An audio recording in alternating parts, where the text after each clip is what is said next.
So today's Friday Pikeday. Well, my audio got stuffed up, so I'm just going to give you a brief overview of what happened, which includes picking the wrong car body, because this happens. God damn it, really? So basically after this happened... Wait, what? Yeah, I've decided to give that another try. We're gonna create an incredibly light little car, rear engine, and with minimal downforce whatsoever. And since we can't get a car to be actually really super light because it's going to try to simulate the body no matter what, I went ahead and gave it carbon fiber and carbon fiber monocoque to get that weight as low as what it really should be. Then I tried to get a 3-cylinder to fit in there, and it had to be like incredibly small, so I ended up going with a flat 4, which should also help keep that center of gravity a lot lower. And since I was able to get that record for my personal best on that little track with a very small amount of power and 1 gear, I thought, let's try to give this thing a moderate amount of power, but try to keep that power band quite flat, which was able to eventually allow me to actually run this with a 4-speed with, I mean, a small amount of power, but still it was pretty amazing. And yes, it has that very quintessential flat 4 sound. Luckily for now, we fixed the audio issues, so we can just go back to your regular programming. Sorry about that, my audio is clipping up until now, so I fixed that. I'm very sorry. We got a very broad power band, so we're gonna try to go with a smaller gearbox, something like a 5-speed, and we're gonna down this, because this car is gonna be quite slow if I'm honest. Now, there is no weight to any of these, so we're just gonna go with a geared LSD. Up the quality here for some lightness. Radial, semi-slicks, big on the rear, and maybe not so big on the front. That's as wide as the rear can go? The hell? It's having that tire width glitch again. God damn it. I don't remember how to fix this. Anyway, carbons, maybe we'll go vendor disc on the front with, yeah. And then carbon ceramic on the rear to maybe shift that weight a little bit further forwards. Fully clad, a little bit of brake airflow. Only need 1 seat here. Basic, none. Increase that quality to bring the weight down. Hydraulic. Oh, we're not gonna have ABS. We want to keep this very basic, even though, yes, ABS would be really, really much wanted here. I'm gonna have no safety and down that to reduce the weight. A standard gas monotube, passive, and we are going to make this suspension stiff as nails. Gonna basically do the same thing. We're gonna have an overpowered go-kart.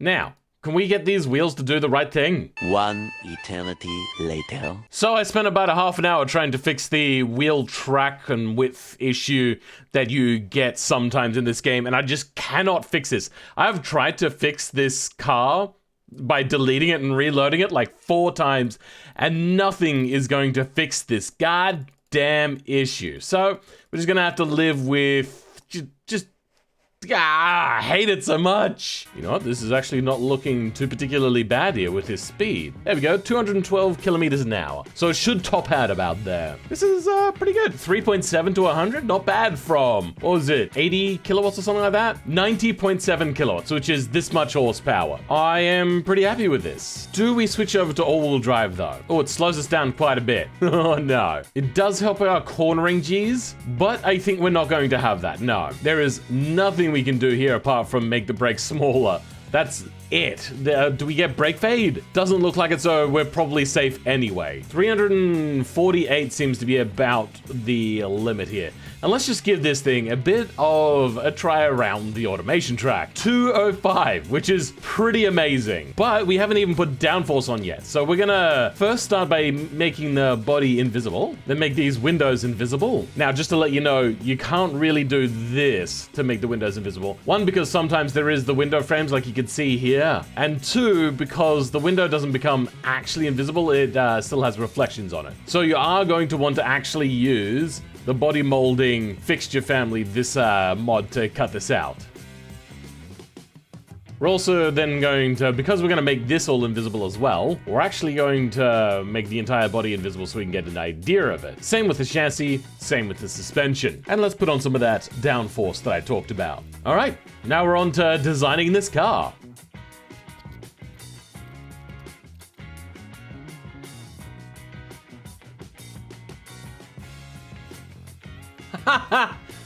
The axle goes right through the turbo. That's genius. I love it. All right, I think I might go maybe try this out over in BeamNG. We're actually gonna quickly first change this wing a little bit because we don't want it to overextend over the wing. Even though that is that little bit of extra downforce that we might use, I kind of want it to look neat and tidy at least. Not sure on the wheels, but I mean, this offset issue is kind of weird with automation, so that's what we're going with. Aside from that, I'm fairly happy. You know what? We might actually put a little bit of a shield up in front here to shield any sort of rocks coming up at the driver. You know, that's probably actually going to mess with aero. That's probably actually a really bad idea. How do we fix this then? Have it go that way, I reckon, and then have one from about here down.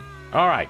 I think that'll do. We got a very flat bits of sheet metal there. The rest of this is fairly good. You know what? We might actually put a little bit of a structure here out to the seat, or maybe, just maybe, make the seat a bit wider so then it just fits in there. That's terrible. I hate it. I think we're good to go.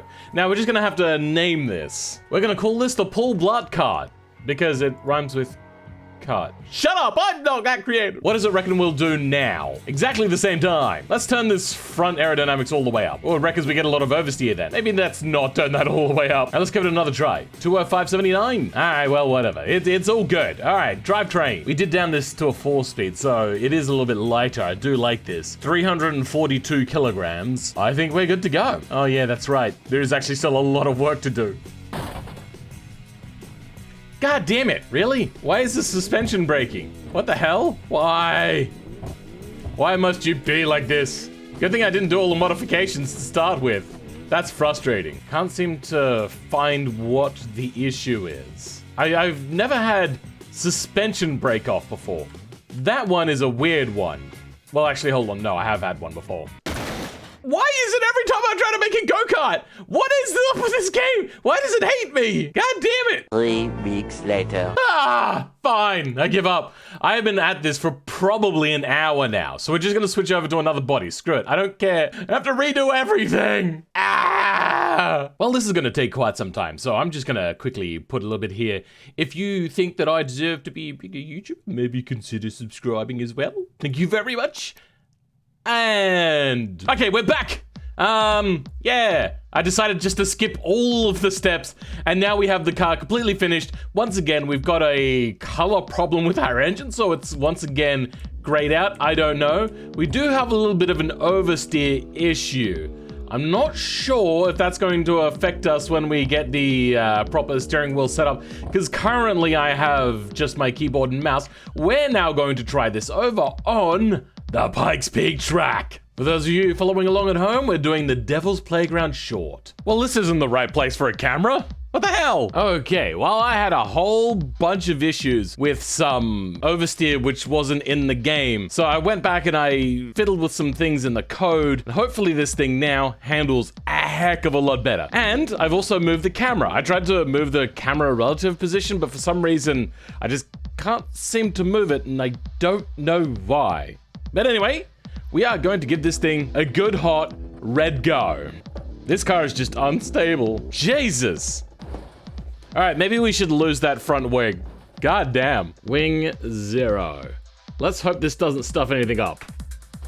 Well, bugger. This is actually quite hard to drive. So I have an idea. Let's bring it back and instead fiddle with the aerodynamic values.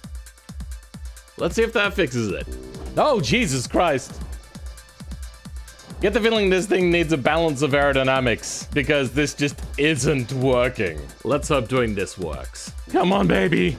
Please do good.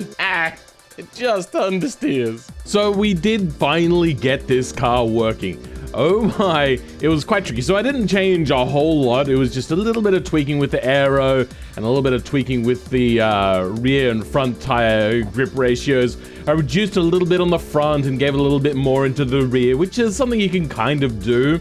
But for some reason, changing tire widths weren't doing a whole lot.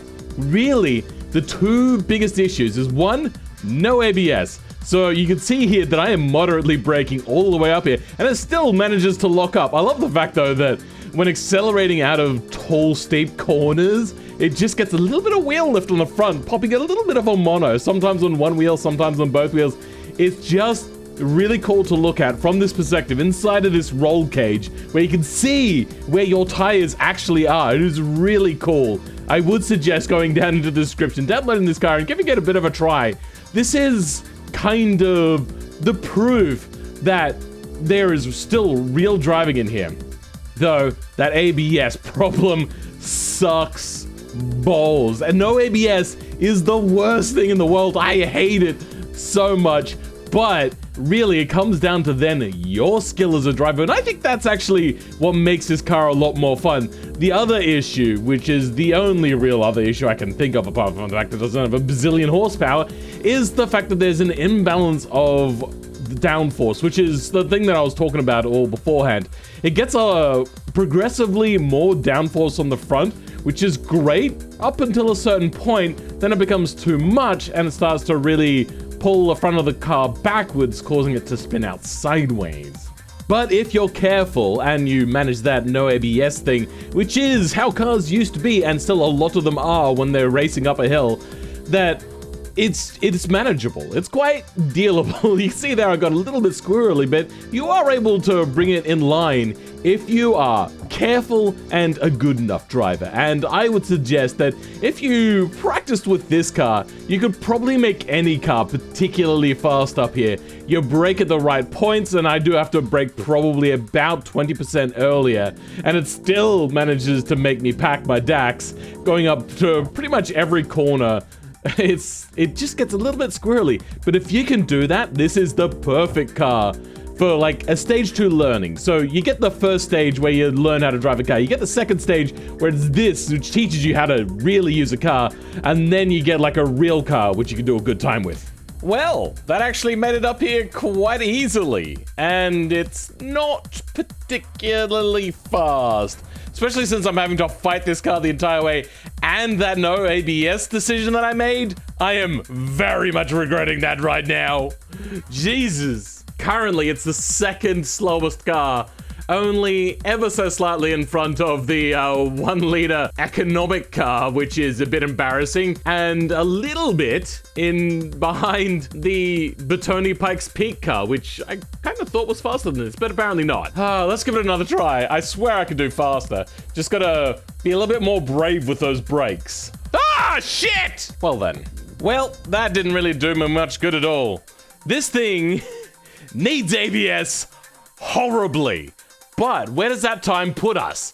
2:38.7. It beats it's now the third slowest car. Yes! And I don't think this thing is ever going to catch up to the Tutor Winger. I just don't think that is going to happen. I am sorry. Oh my god. You know, I was starting to think with the previous cars that I'd send around here, I was getting quite good that I might try to do the whole long version of the map.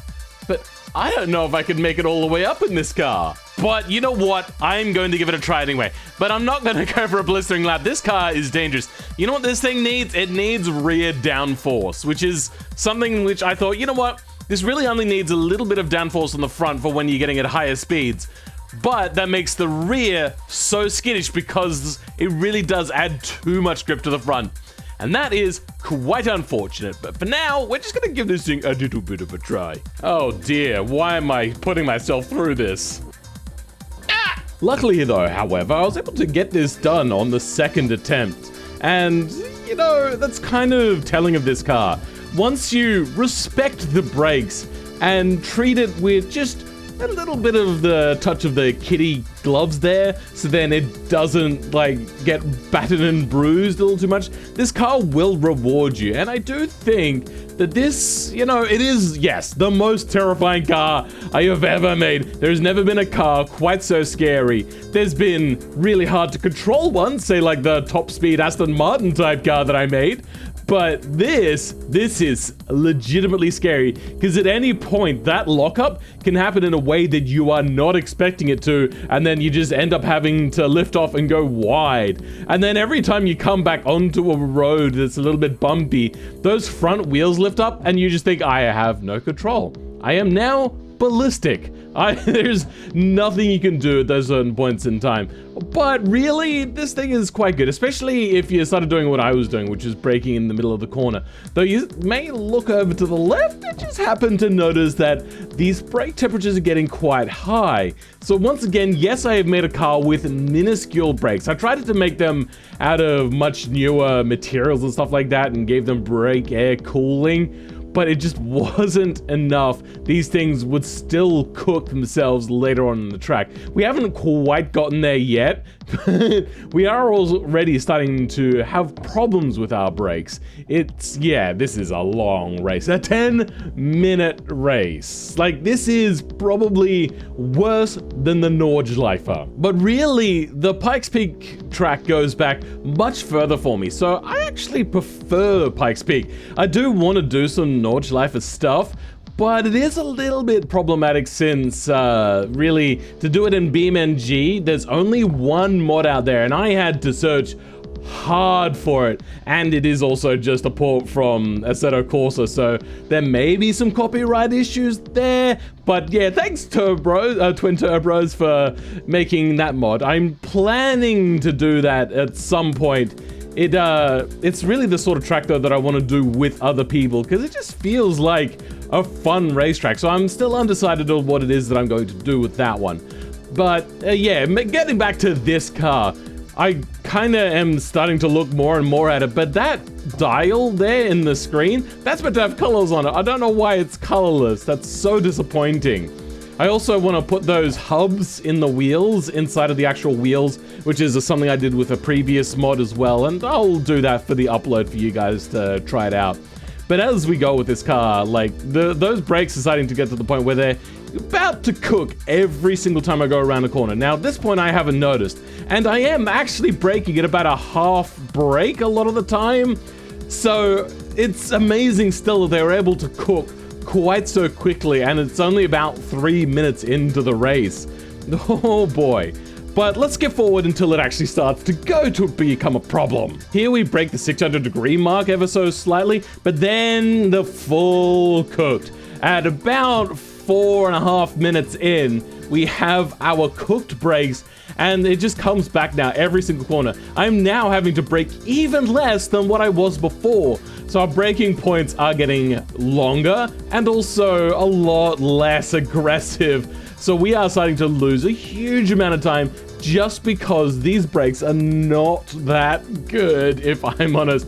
Yeah, and we're also on the Devil's Playground now, which is my home turf. And I now know where the braking points are and how much further back to bring them. But that doesn't change the fact that every single time I go to brake, they will cook again. On the fronts and the rears, all around, this car just hates me. I am still actually taking it quite softly. Now here I do accidentally brake a little too much. That corner is very scary, as usually in this car you were able to go there at third gear if you braked mid-corner. But if you're coming up to that corner, you feel really scared, so you brake a little bit early, and then that means that you're basically going too slow as you enter into the corner, and you may as well change down to second gear. It's not really the best way to do it. But yes, we're trying to really just mollycoddle those brakes right now. As you can see that they're staying in the 500-degree range for pretty much the entire race. I am going so easy, and we're able to keep it out of there for now, cutting the corner on sneaky corner number 1 there quite nicely. Didn't have to lift at all, braking really early and really soft, and this still doesn't matter because those brakes were reaching 700 degrees and they're staying red. Now I get the feeling that staying red is maybe a bit of a glitch, because the moment I brake again, you can see that they don't get a whole lot worse, and sometimes they just flick back to being green again because they're not actually cooked. I don't know what that means, but that's not changing the fact that I am cooking the brakes so often. Now, I think it was about here.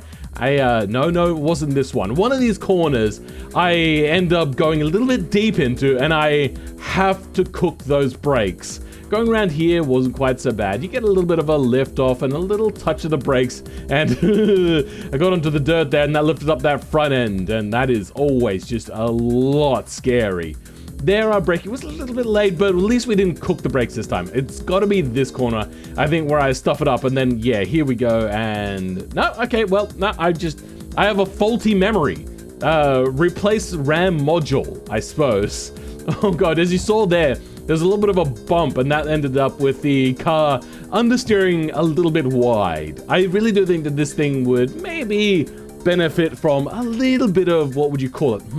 Suspension travel. This thing is solid as a rock, but I am actually enjoying this solid as a rock suspension, and I might try a few more with this as well, because it is quite a lot of fun. Oh god, all 4 brakes just then lit up red. God, with the green chassis and the red brake calipers. Oh, sorry, the red brake discs, not the calipers technically, even though they are painted red. This thing is lighting up like a Christmas tree. It does not like me. It wants to kill me, and we are going to come up to a corner. Now, this one, my memory is not faulty. We do actually have a rather nasty bit of issue. Not yet. We're not there yet, though we can now see the summit. So we're getting pretty darn close. We're able to carry a fair chunk of speed through here, but I am just so cowardice that this thing is going to have a major fly-off. That you can see here that every time I come up to a corner, I'm not braking that hard. Though this corner I'm not particularly good with. And they get a little bit of a blip, and yep, we locked it up and went off. So that was maybe the corner I was thinking of. Though the brakes didn't completely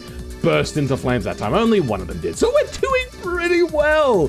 Though I could see in my waveform, because I'm watching this in the editor, that, oh no, the time is coming up for one of the scariest times. I thought that this was the absolute end. Not this corner. It's coming up though. Oh god, I went up this corner as well. Oh dear, that front bounce is horrific. Oh no! We lost my front wing. Oh no. Oh, this is so.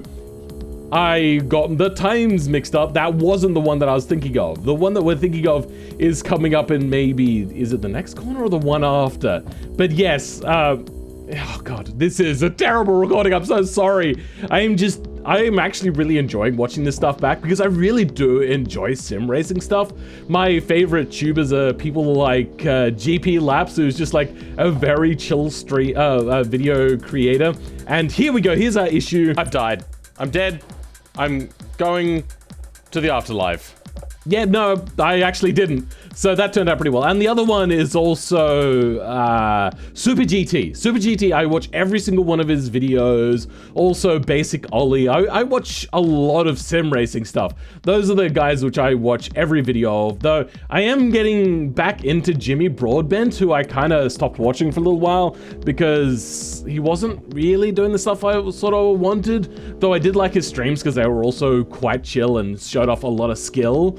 But he recently is getting back into BeamNG, so I hope to see him do a lot more of that. Maybe even do a little bit of automation stuff. That would be a whole lot of fun, and I would love to see a lot more of that sort of content from him. But here we go, we're coming up to the finish line, and... Oh no, huh. Really? Again with the not passing the line? This is bullshit! Why every single time? Well, we can put it on the list of cars that we've done. I hope you guys enjoyed today's video. Oh god. Oh, it's going. It's gone. All right. Oh, this was fun. I hope to catch you guys next time. Please do subscribe if you haven't subscribed yet. And goodbye.